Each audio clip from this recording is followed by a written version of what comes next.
It's that time again. Time for a look back at the stories that have made the CNSnews.com Best of the Week.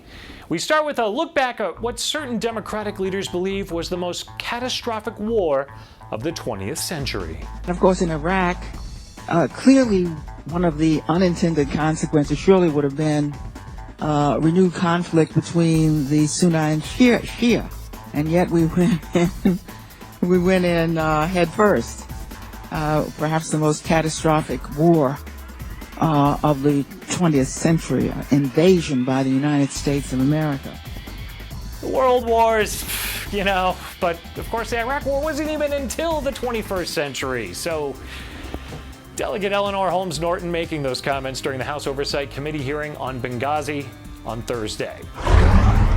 The only thing that may have a stronger tradition than the tradition of events that happened in the 20th century actually occurring in the 20th century is the tradition of racism that Reid believes is continued by the use of the name the Washington Redskins. It is untoward of Daniel Snyder to try and hide behind tradition. Tradition, that's what he says, in refusing to change the name of the team.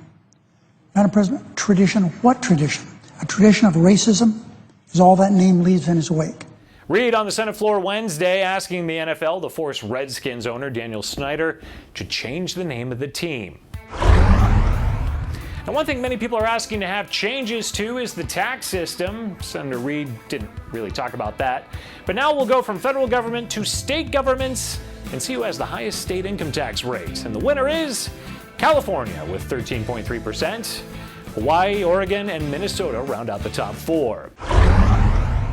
And I'll look at a different set of numbers. 20% of American families in 2013 did not have a family member working. Now, that's according to new data released by the Bureau of Labor Statistics. Now, in this case, a family is defined as a group of two or more people who live together and who are related by birth, adoption, or marriage.